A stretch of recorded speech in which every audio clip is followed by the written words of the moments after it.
Trophy இறுதிப் போட்டி இன்னும் சற்று நேரத்தில் தொடங்க உள்ள நிலையில் டாஸ் வென்று நியூசிலாந்து அணி பேட்டிங்கை தேர்வு செய்திருக்கிறது. அது தொடர்பான அண்மை செய்தியை பார்த்து வருகிறோம்.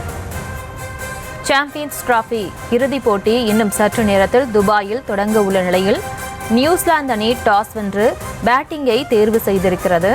அது தொடர்பான அண்மை செய்தியை பார்த்து வருகிறோம்.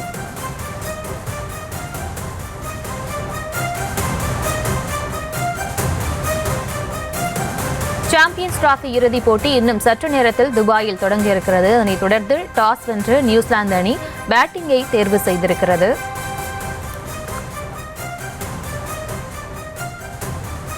நியூசிலாந்து அணிக்கு எதிரான இறுதிப் போட்டியில் இந்திய அணி முதலில் பந்து வீச்சை தேர்வு செய்திருக்கிறது. அது தொடர்பான அண்மை செய்தியை பார்த்து வருகிறோம்.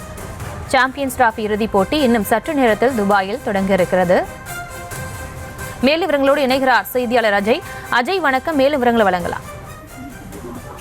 சாம்பியன்ஸ் டிராபி கிரிக்கெட் இறுதிப் போட்டியில நியூசிலாந்து அணி டாஸை வெற்றி பெற்று பேட்டிங் தேர்வு செய்வதாக தெரிவிக்கப்பட்டிருக்கு. அதாவது 15வது முறையாக இந்திய அணி தொடர்ந்து டாஸை தோல்வியடைந்திருக்கிறது. ரோஹித் சர்மா தலைமையிலான இந்திய அணி 12வது முறையாக டாஸில் தோல்வியடைந்திருக்கிறது. இந்த போட்டியில நியூசிலாந்து அணியில ஒரு மாற்றம் ஏற்பட்டிருக்கிறது. மேட் ஆண்ட்ரி அணியிலிருந்து காயம் காரணமாக விலக்கப்பட்டிருக்கிறாரு. அவருக்கு பதிலாக இந்திய அணியில நியூசிலாந்து அணியில மற்றொரு வீரர் சேர்க்கப்பட்டிருக்கிறாரு. இந்திய அணியில பெரிதாக எந்த மாற்றமும் இல்லை என்பதை தான் தெரிவிக்கப்பட்டிருக்கு. தற்பொழுது வரை ரோஹித் சர்மா இன்னும் பேச ஆரம்பிக்காதனால இந்திய அணியில பெரிதாக எந்த மாற்றம் இல்லை. கடந்த செமிஃபைனல்ஸ்ல என்ன பிளேயிங் 11 வைத்தார்களோ அதே பிளேயிங் 11 தான் இந்திய அணி தற்பொழுது விளையாடுறதுக்கு. முதலாவதாக இந்திய அணி பந்து வீச்சு தயாராகி வருகிறது.